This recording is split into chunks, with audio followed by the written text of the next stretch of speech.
Bonjour à tous, aujourd'hui nous poursuivons du coup la Cité du Digital avec Nisrine sur une nouvelle thématique. Tout à fait. Bonjour à tous. Tout d'abord, une petite vidéo teaser pour expliquer notre thématique.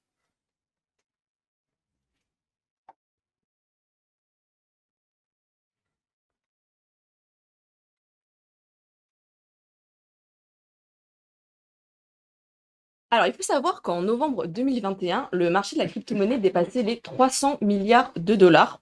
Tous les jours, de nouvelles monnaies voient le jour, comme le Bitcoin, le Litecoin, et se positionnent comme des concurrents des systèmes financiers traditionnels. Exactement, donc comme vous l'avez compris, aujourd'hui nous allons parler crypto et du coup avant de commencer le débat, je vais laisser la parole à notre invité Gauthier Sapin. Donc Gauthier, je te laisse te présenter. Bonjour, merci de m'accueillir pour cet événement. Donc, moi, je suis pas vraiment, enfin, je n'exerce pas un métier dans la crypto-monnaie ou dans la blockchain, mais ça va faire maintenant 2 ans que je suis passionné par la crypto-monnaie et ça va faire 1 an que je m'investis réellement dans la crypto-monnaie, que ça soit en investissement avec de l'argent ou sinon réaliser des projets en fait directement sur la blockchain. Donc, je suis en lien avec différents acteurs de la crypto-monnaie et de la blockchain. D'accord, d'accord. Donc comme vous l'avez compris, aujourd'hui le défi du jour, ça va être de rendre ce thème qui est la crypto-monnaie, qui est un peu complexe pour tout le monde, de le rendre, de le simplifier pour vous, téléspectateurs qui nous suivez. Et du coup, pour cela, la première question qui me vient à l'esprit pour que nous entrons dans le vif du sujet, c'est Gauthier, peux-tu nous expliquer un peu comment fonctionne la crypto-monnaie? Alors, comment fonctionne la crypto-monnaie?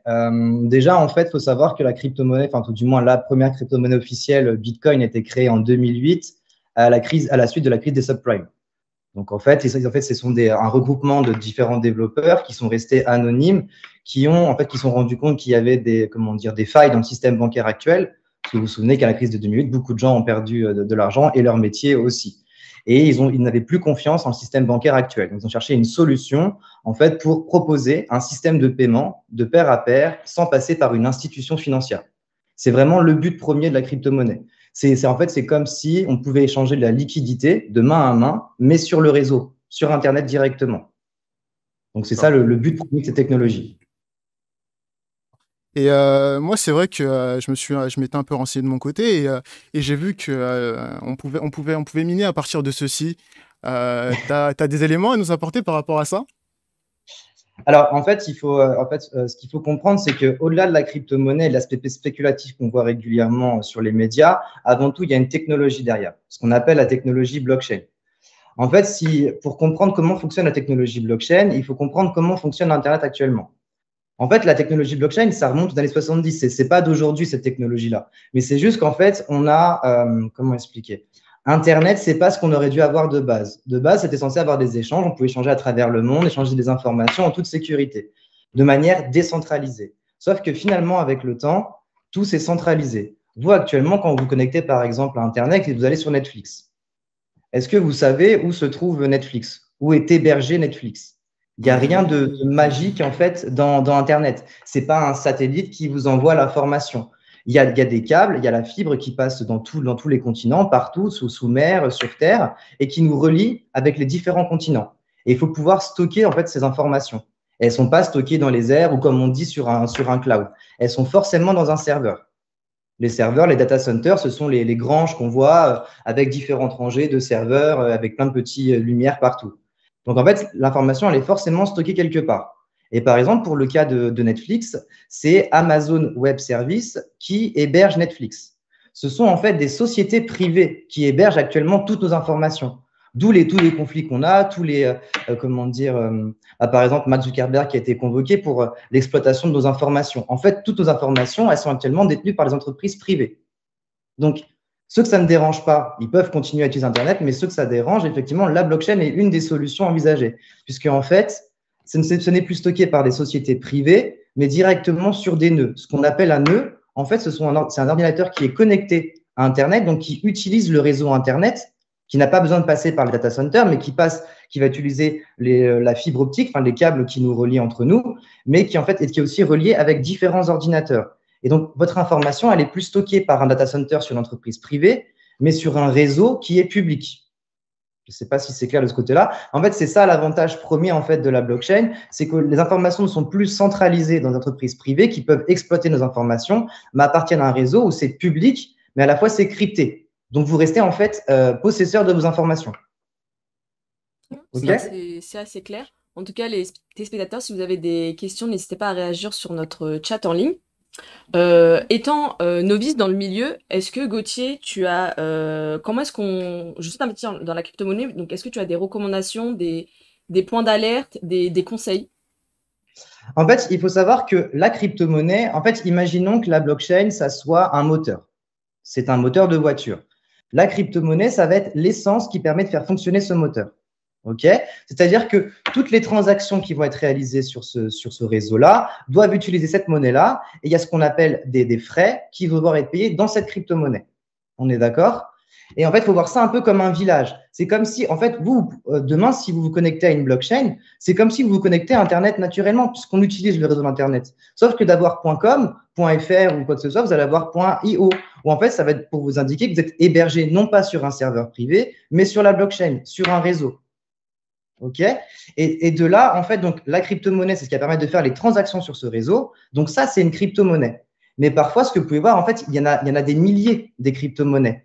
Mais la crypto-monnaie, c'est ce qui fait tourner un réseau, c'est ce qui fait tourner une blockchain.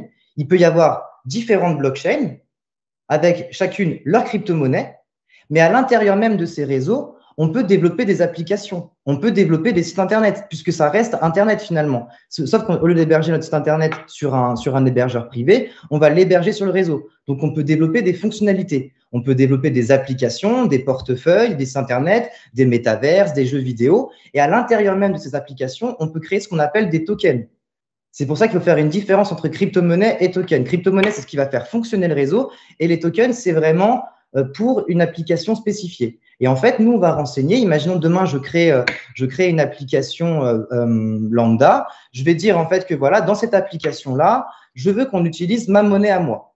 Je vais l'appeler la monnaie ECITV. OK, je crée cette monnaie-là. Et en fait, je vais dire sur ce réseau, OK, j'ai créé cette monnaie. Il n'y aura que 10 000 jetons possibles. Il n'y aura pas 10 000 jetons de plus, 10 000 tokens de plus. D'accord? Et ce token va prendre de la valeur en fonction de l'usage qu'il va y avoir sur l'application. D'accord? Donc là, vous êtes soumis réellement à l'expansion de cette application. À l'inverse, une crypto-monnaie, c'est plutôt vous misez, entre guillemets, sur l'usage total de la blockchain, de cette technologie.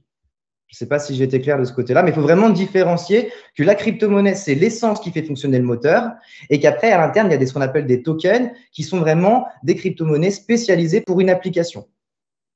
C'est pour ça qu'on peut voir plusieurs milliers de crypto-monnaies. Je me permets juste, du coup, si j'ai bien compris, quand tu parles de token, on voit tout ce qu'il va y avoir comme, par exemple, le Bitcoin. Ça en fait partie ou c'est quelque chose de spécifique? Par exemple, si on prend l'exemple du Bitcoin. Okay. Bitcoin avec le grand B, c'est la blockchain, c'est la technologie, c'est le livre des comptes. Finalement, une blockchain, c'est un livre des comptes qui est ouvert et accessible à tout le monde. OK? Et ensuite, l'unité de compte, la devise, c'est Bitcoin avec un petit b. D'accord? En fait, chaque blockchain va avoir sa propre crypto-monnaie. Par exemple, la blockchain Ethereum, le grand livre des comptes, finalement, c'est Ethereum, mais l'unité des comptes, c'est ETH. Et à l'intérieur de la blockchain Ethereum, on peut avoir différentes applications, comme par exemple Socios, qui est une application pour pouvoir, avoir des jetons, des fan tokens pour différents clubs sportifs. Et donc, ils ont leur propre token utilisé à l'intérieur de l'application Socios, qui est elle-même intégrée dans la blockchain Ethereum. D'accord. En tout cas, je te remercie pour cette explication. Et justement, par rapport au Bitcoin, moi, j'avais une petite question pour toi parce que du coup, comme tu l'as entendu récemment, on sait que l'Ukraine a légalisé le Bitcoin et du coup, maintenant, il est possible de régler en crypto-monnaie. Et je voulais avoir ton avis sur la chose. Que penses-tu de cela? Et est-ce que pour toi, les États devraient prendre position sur cette nouvelle monnaie virtuelle? Alors, en fait, nous, on a une très mauvaise éducation financière en France, et même du point de vue européen. Nous, on a entièrement confiance en les banques. On a la chance, j'ai pas le chiffre exact, mais quasiment 100% de la population détient un compte bancaire. On est tous habitués. Si demain on rentre on a un nouvel emploi, on va devoir donner notre RIB pour qu'il fasse notre virement. Nous, actuellement, on a l'habitude d'utiliser la banque. On a confiance en la banque. Il faut savoir que la banque, c'est une société privée, que demain, une société privée peut s'effondrer. Même si on a des garanties, même si la loi Sapin 2, merci tonton, bon, c'est pas mon oncle, mais la loi Sapin 2 dit aussi qu'il y a une garantie auprès des banques qui doivent nous rembourser un certain montant. Donc pour nous, en tant qu'Européens, on se dit, mais le Bitcoin, ça n'a pas vraiment d'utilité. Nous, on est là, on est habitué avec Société Générale, Crédit Mutuel. Mais par exemple, si on descend dans le sud de l'Europe, si on va en Grèce, au Portugal, en Europe, eux, la crise de 2008, ils l'ont vécu bien pire que nous. Ils ont même eu des comptes qui ont été gelés. Donc, eux, en fait, ils y voient un avantage. En fait, c'est surtout dans les pays émergents où on y voit un avantage de passer par la crypto-monnaie et surtout par Bitcoin. Ce Bitcoin, comme je vous disais, la blockchain, c'est un moteur. Imaginez qu'en fait, Bitcoin, le mécanicien qui a créé ce moteur, il l'a balancé, mais plus personne ne peut y toucher. En fait, c'est infalsifiable, inimmuable, on ne peut pas le modifier. Il a lancé la ligne de code, on ne peut pas la modifier. Et il n'y a aucune institution financière à l'intérieur, il n'y a pas une banque centrale européenne, donc il n'y a personne qui peut censurer, il n'y a personne qui peut geler les fonds, qui peut dire, au lieu d'avoir 21 millions de bitcoins, eh ben, on en aura 30 millions. Il n'y a personne qui peut décider de ce qu'on fait de cet argent. Donc effectivement, pour l'Ukraine, qui actuellement, enfin, même l'Ukraine et aussi malheureusement la Russie, qui vit actuellement des sanctions, pour eux, c'est idéal puisqu'ils peuvent continuer à faire des échanges, comme vous disiez, à pair to pair, sans institution financière, sans être bloqués. S'ils ont les fonds, la blockchain va automatiquement valider la transaction. On peut aussi voir en Afrique. En Afrique, enfin, il y a très peu de gens qui ont un compte bancaire. Ils sont pas du tout habitués à aller directement à la banque, à retirer leur argent. Donc, pour eux, c'est beaucoup plus simple d'avoir leur portefeuille directement sur leur téléphone. Et cet argent-là, personne ne peut le bloquer, personne ne peut la censurer.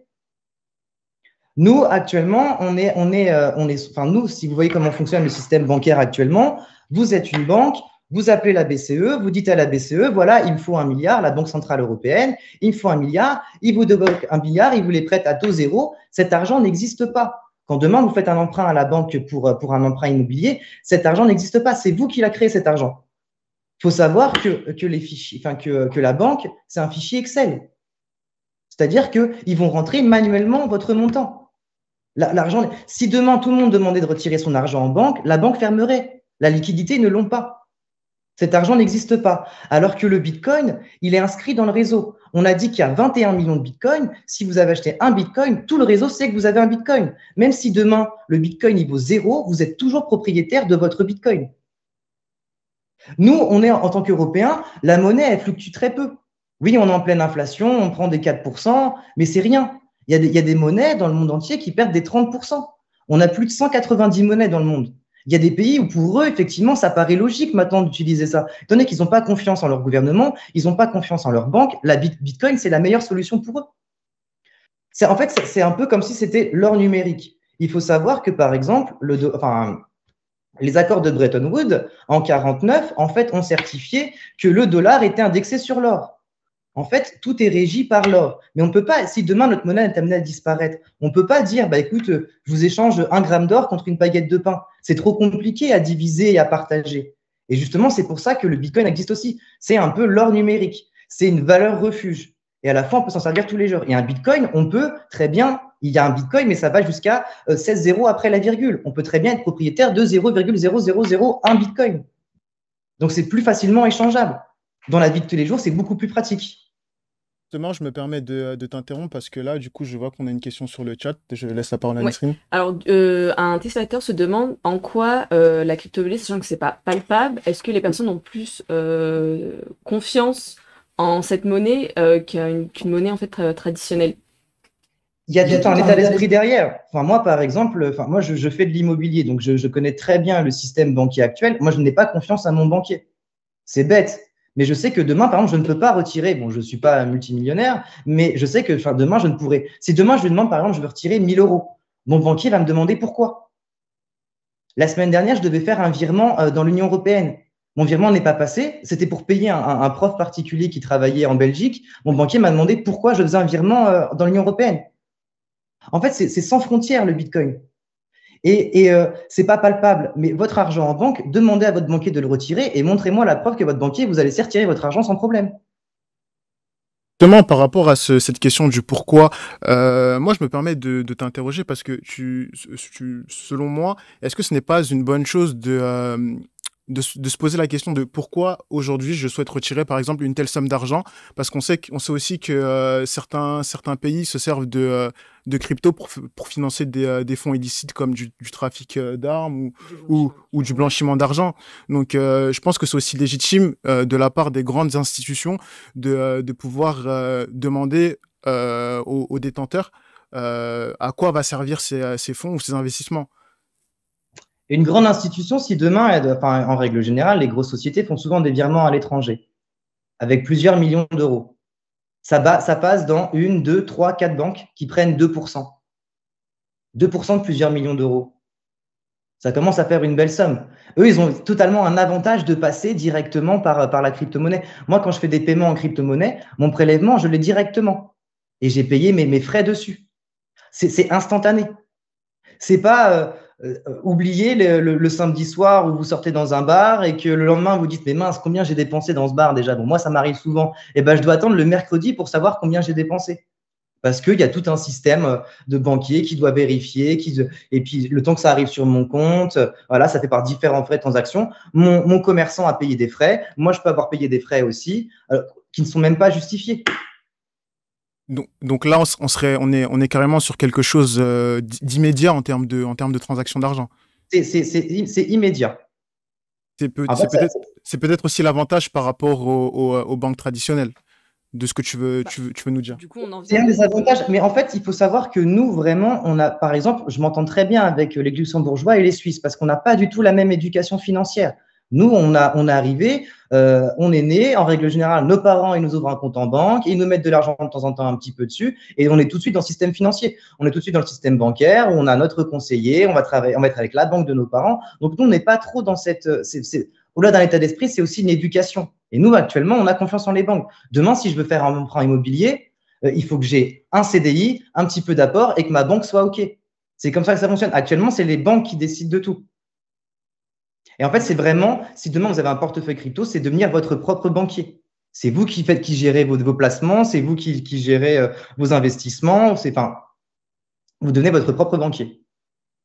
On en vient du coup à notre prochaine question. Est-ce que tu penses que la crypto-monnaie est un concurrent, est un concurrent des banques traditionnelles? Et est-ce que ces banques traditionnelles seraient peut-être dans un futur amenées à être remplacées, à disparaître?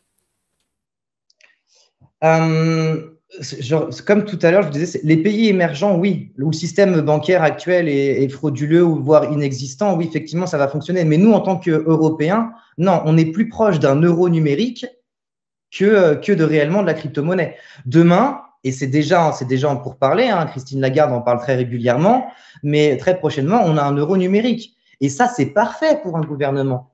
C'est-à-dire qu'il va pouvoir tracer toutes les transactions. Le livre des comptes, la blockchain, c'est un livre des comptes qui est ouvert à tout le monde, mais c'est crypté. Si demain, vous ne communiquez pas votre adresse, on ne sait pas que c'est vous qui avez fait la transaction. Par contre, demain, ils vont créer un euro numérique avec leur propre réseau privé et le gouvernement aura la main mise sur ce réseau et pourra checker toutes les transactions.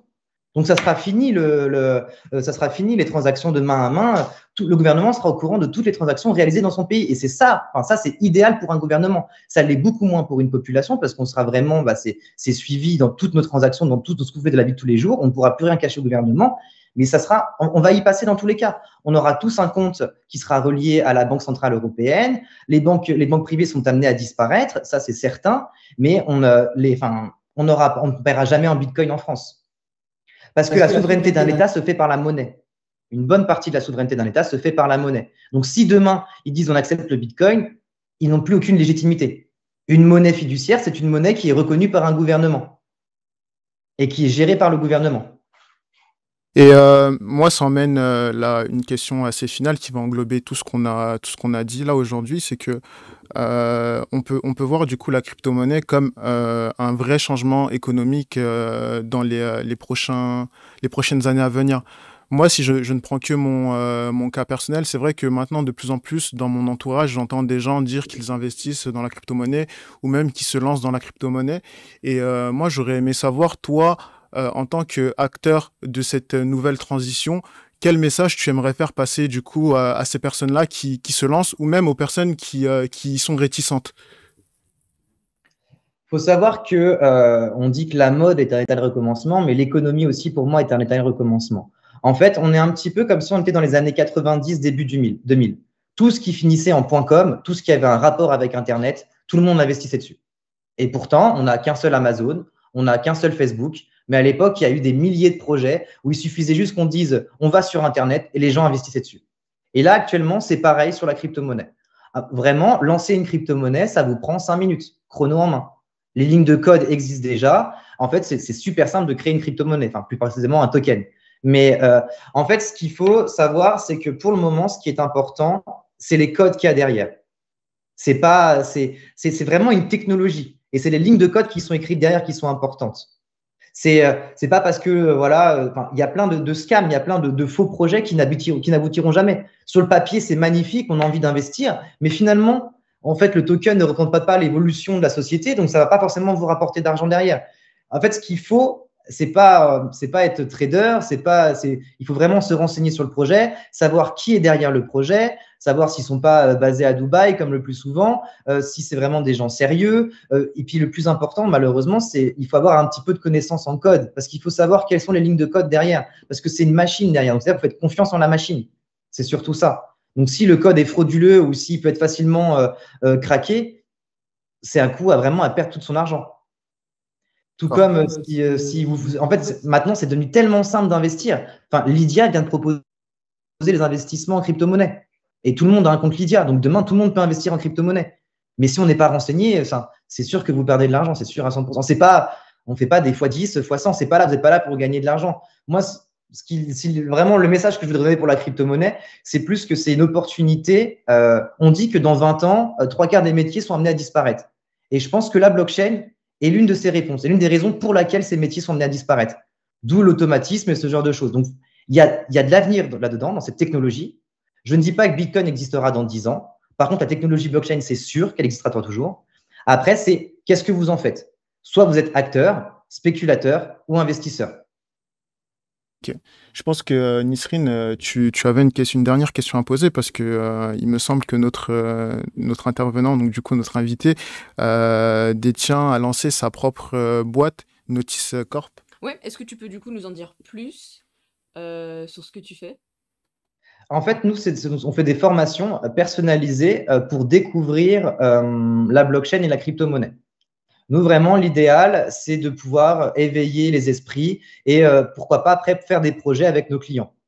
On va développer, par exemple, une collection de NFT ou créer un token ou créer des événements liés à la crypto-monnaie. C'est pas du tout dans un esprit d'investissement, c'est vraiment pour ouvrir l'esprit et vraiment peut-être avec le temps qu'ils me disent, bah voilà, j'aimerais me lancer dans la crypto-monnaie, j'ai tel projet. C'est vraiment dans un sens d'accompagnement et de démocratisation de la crypto-monnaie. Mais à aucun moment on dit vous allez faire x10 sur telle crypto-monnaie. Non, pas du tout. C'est vraiment expliquer toute la technologie et quelles sont toutes les possibilités.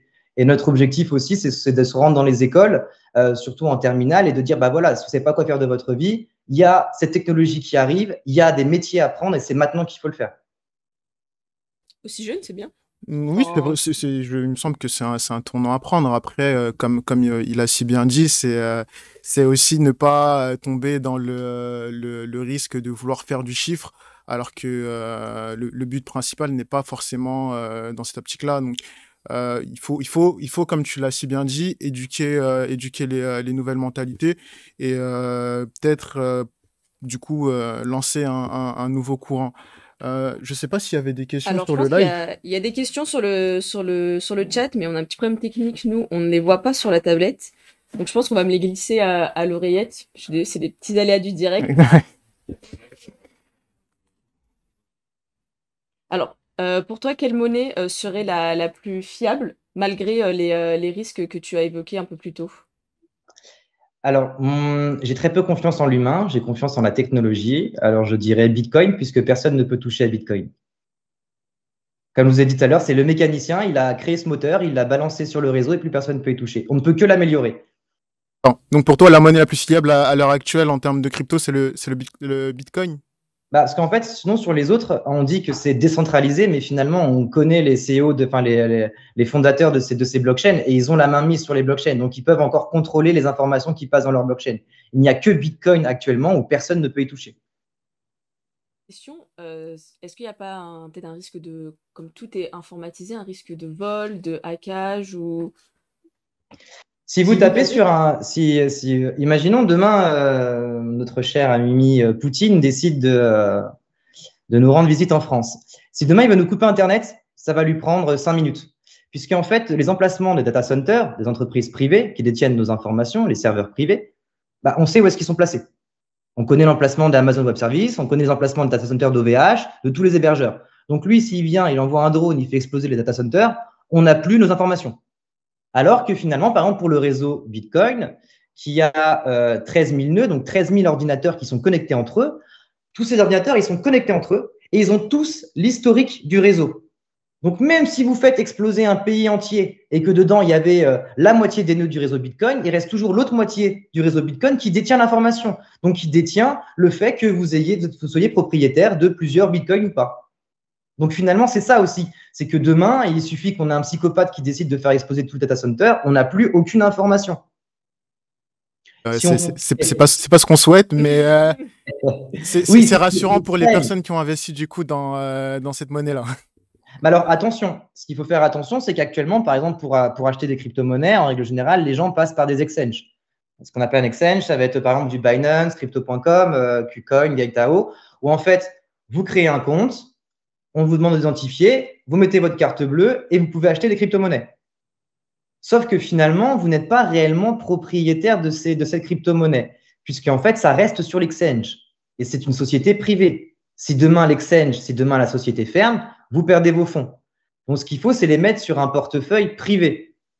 Ce qu'on appelle un portefeuille privé, c'est-à-dire que vous détenez vous détenez votre clé privée. En fait, demain, quand vous vous connectez à une blockchain, vous voulez créer un compte sur la blockchain, vous allez créer un portefeuille. Automatiquement, il va vous générer 2 clés. Une clé privée et une clé publique. La clé publique, c'est un peu comme si c'était votre RIB. Vous pouvez le montrer à tout le monde et on peut vous faire des virements. La clé privée, c'est votre mot de passe. En règle générale, c'est 12 mots qui sortent aléatoires et ça, vaut mieux pas les perdre. D'où les fameux scandales qu'il y a eu j'ai perdu ma clé, j'ai perdu mes bitcoins. Parce que par contre, là, vous êtes réellement propriétaire de votre propre portefeuille en ligne. C'est-à-dire que c'est inscrit que vous avez tant de bitcoins sur le réseau. Et c'est dans votre portefeuille privé à vous. Et pour accéder à votre portefeuille, il vous faut votre clé privée. Mais là, par contre, vous êtes le seul possesseur de votre crypto-monnaie. D'accord. Okay. Alors que sur un exchange, si vous laissez sur un exchange, si demain l'exchange il ferme ou il fait faillite, vous perdez tous vos fonds. Ou s'il se fait hacker, vous perdez tous vos fonds. Donc, ça revient au système bancaire actuel. Ok. On a une autre question, du coup. Ouais, sur le chat qu'on me glisse à l'oreillette, mais j'entends pas très bien. Est-ce qu'on peut me la répéter, s'il vous plaît? Qu'est-ce que le projet? Alors, qu'est-ce que un internaute te demande, qu'est-ce que le projet Ripple? Le projet Ripple, c'est… je vais essayer de vous trouver un exemple. Le projet Ripple. En fait, ça devait devenir une blockchain de référence, sauf qu'au final, en fait, ils ont trop voulu mettre en avant qu'il y avait des humains derrière. Donc, en fait, le problème de mettre des humains, c'est de dire, en fait, on sait qui attaquer. Et donc, le gouvernement américain a voulu donner l'exemple en mode, on va se calmer un peu sur la crypto-monnaie. Et XRP, Ripple est arrivé au mauvais moment. On a dit, tiens, on va taper sur Ripple. Et donc, c'est un peu compliqué. Ils ont un très bon projet, une bonne blockchain. Mais le souci, c'est qu'ils sont en fait dans la ligne de mire du gouvernement américain. Et qu'est-ce que tu en penses du coup du projet? Pas d'investissement, pas de conseil en investissement, je peux pas trop vous dire. Après, comme on dit chez nous, il faut faire ses propres recherches. À vous de juger si ça vous semble intéressant. Faut regarder. Je sais qu'ils ont gagné le procès l'année dernière. C'est pas pour autant que le XRP a explosé, quoi. Et de mémoire, il me semble qu'ils sont sur la preuve, sur le travail. Parce qu'il faut différencier 2 types de blockchain. Ce qu'on parlait tout à l'heure du minage, il y a la preuve par le travail, le proof of work, et la preuve par l'enjeu, proof of stake. Et en fait, la preuve par l'enjeu, imaginez que la blockchain, c'est un village. On est tous dans ce village. Dans chaque coin du village, il y a ce qu'on appelle des nœuds, des gardes qui surveillent tout ce qui se passe dans le village, tout ce qui se passe dans le réseau. Okay. À la fin de la journée, il sait qu'il y a eu une transaction réalisée à la boulangerie et une transaction réalisée à la banque. D'accord? Il appelle ses petits mineurs. Ces petits mineurs se déplacent. Oui, mon nœud, que se passe-t-il? Eh bien, écoutez, aujourd'hui, il y a eu 2 transactions. À vous de trouver ce qui s'est passé aujourd'hui, qui a fait ces 2 transactions.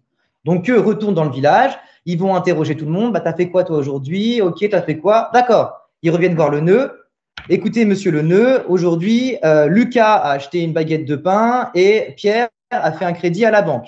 Oui, c'est bien ça. Bravo. La journée est validée et il a le droit à un bitcoin. C'est ça. En fait, le mineur doit vérifier les transactions, doit vérifier ce qui s'est passé dans la journée. En fait, les nœuds, ils font un dans ma valise toute la journée. Vous connaissez ce jeu dans ma valise? Non, mais tu peux Non. nous expliquer. Aujourd'hui, on est un peu comme les téléspectateurs, on est des novices, donc c'est à toi un peu de nous aiguiller. Donc, en fait, donc un nœud doit enregistrer tout l'historique de ce qui s'est passé dans ce village, dans ce réseau. Et il se le répète continuellement. Le but de ma valise, c'est quoi? Dans ma valise, le premier va commencer, va dire dans ma valise, il y a une paire de lunettes. Le second va dire dans ma valise, il y a une paire de lunettes et un chapeau. Le troisième va dire dans ma valise, il y a une paire de lunettes, un chapeau et voilà, et une trousse. Et donc, en fait, c'est ça. Au fur et à mesure, il doit reprendre toutes les informations. Donc, la ligne est de plus en plus longue. Donc, c'est de plus en plus compliqué pour remonter en arrière. Et s'il y en a un qui dit dans ma valise, il y a un chewing-gum au lieu de dire une paire de lunettes, on sait qu'il a menti, donc on va l'éliminer du réseau. On l'élimine de la partie, on supprime ce nœud. D'accord?